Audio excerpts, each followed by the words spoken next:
गोंदिया जिल्ह्यातील अर्जुनी मोरगाव तालुक्यात पुन्हा एकदा बिबट्याचा दहशत वाढली आहे। गोठणगाव व संजयनगर परिसरात या जंगली प्राण्याचे वारंवार दर्शन होत असल्याने नागरिकांमध्ये भीतीचे वातावरण निर्माण झाले आहे। 3 महिन्यांपूर्वी याच भागात लघुशंकेला गेलेल्या चिमुकल्यावर बिबट्याने हल्ला करून त्याचा जागीच मृत्यू झाला होता। तरीही वन विभागाकडून ठोस उपाययोजना होत नसल्याचा आरोप ग्रामस्थांकडून केला जात आहे। गोठणगाव ग्रामपंचायत हद्दीत गेल्या काही दिवसांपासून बिबट्याच्या हालचालीमध्ये मोठी वाढ झाली आहे। गावातील चारही बाजूला डोंगर परिसर आणि शेतीचा पट्टा हा बिबट्यासाठी आसरा बनला आहे। त्यामुळे गावकरी अक्षरशः भयभीत झाले आहेत। लहान मुलांवर विशेष धोका असल्याची माहिती ग्रामस्थांनी दिली आहे। 3 महिन्यापूर्वी चिमुकल्याचा मृत्यू झाल्यानंतर नागरिक अजूनही मानसिक धक्क्यातून बाहेर आले नाहीत। सायंकाळी 6 नंतर गावकरी घराबाहेर पडायलाही घाबरत आहेत। गावकऱ्यांचा आरोप आहे की आम्ही वन विभागाकडे तक्रार करत आहोत, पण आमच्या सुरक्षेसाठी कोणत्याही उपाययोजना केल्या जात नाहीत। आमच्या पाळीव प्राण्यांना, कोंबड्या आणि कुत्र्यांना बिबट्या वारंवार घेऊन जातो। शेतीतील पीकही जंगली प्राण्यांमुळे नष्ट होत आहे। आम्ही आमची सुरक्षा स्वतःच करत आहोत। गावकऱ्यांच्या म्हणण्यानुसार शाळेत जाणाऱ्या मुलांना देखील मोठा धोका आहे। त्यामुळे शेतात पाणी देणे, गाई गुरे चराईसाठी नेणे आणि रात्री फिरणे अशक्य झाले आहे। आमच्या गावात रोज बिबट दिसतो। वन विभाग फक्त पाहणी करून जातो, पण पिंजरा लावला नाही। सुरक्षेची व्यवस्था नाही। आम्हाला कधीही मोठी दुर्घटना घडू शकते। वन विभागाकडून मात्र अद्यापही कोणती अधिकृत निवेदन समोर आलेले नाही। पण ग्रामस्थांनी तातडीने बिबट्याला पकडण्याची मोहीम हाती घेण्याची मागणी केली आहे। उशीर झाला तर आणखी अनर्थ होऊ शकतो असा इशाराही ग्रामीण भागातून दिला जात आहे। याची तर काय जी 2 वर्षापासून आहे दहशत, पण आता काय ते खूपच येत आहेत आणि काय ते सायंकाळी 6 वाजल्यापासून ते एकदम रातपर्यंत आणि सायंकाळी कोणी मुलं बाळे घराच्या बाहेर नाही काढत। आतापर्यंत काय काय हानी केली आहे? इथं नाही केलं, इथं शेळ्या बकड्या कोंबड्याच नेतात, परंतु आपली ती कॅलनी वगैरे नाही का, तिथं मुलावर हमला केला होता। आपण तक्रार केली आहे काय? हो, फॉरेस्टला तक्रार आहे। मोर्चा गेला रामनगरचा, जेव्हा मुलगा पकडला नाही का तेव्हा पूर्ण रोड चक्काजाम केला होता। काय म्हणत आहे ते का 1-2 दिवस पिंजरे लावला, त्यांना 1-2 फिरले, बस झाला। आता जसं तसंच दररोज अशी आपल्या भीती राहते का? हो, दररोज म्हणजे 6 वाजल्याच्या नंतर ते जंगलातून येते त्याचे रोज। आमच्या गावामध्ये काय बिबटची दहशत आहे। वावरा शेतात जेवायला नाही, ते जंगली जनावर ह्याही खातात, डुकरा वगैरे धान। फॉरेस्ट डिपार्टमेंटच्या ह्या गावाकडे काही लक्षच नाही।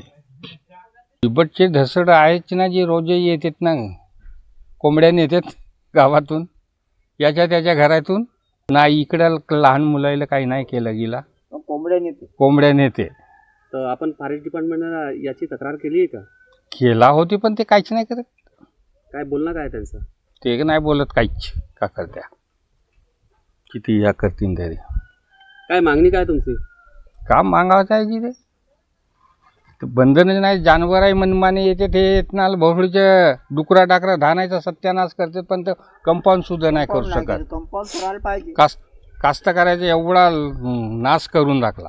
जानवराचे भीतीच आहे। आता उद्याच्या दिवशी कवाडा कुवाडा लावूनच झोपावं लागते।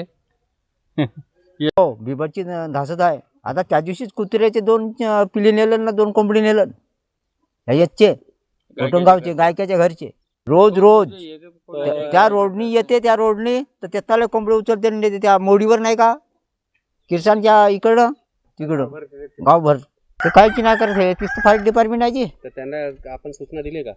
कोणाला त्याले सूचना गिचना तर त्या दिवशीच दिला, त्याला मालूमच आहे सप्पा। काय म्हणणं आहे त्यांचं?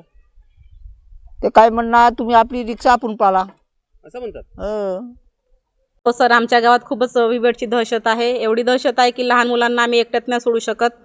लहान मुलांना तसं आहे, मोठ्या मुलांना पण भीती आहे बिबटची। आणि आमच्या एरियामध्ये वाघाचा पण दहशत आहेच आहे। आम्ही फॉरेस्ट वाल्यांना बोलवतो, ते घरापर्यंत येतात, फोटो वगैरे काढतात, सांगतात की सांभाळून राहा, एवढीच करतात आणि वापस चालले जातात। आपल्या गावामध्ये काही हानी झाली आहे का? हो सर, आमच्या गावामध्ये हानी तर आता 3 मुलांना झाली हानी। त्याच्यात 3 मुलांचा जीव वाचवला आणि एकाचा बळी गेला। आपल्या गावामध्ये सध्या दररोज बिबट आढळतात? हो, दररोजच बिबट येतोच असतो।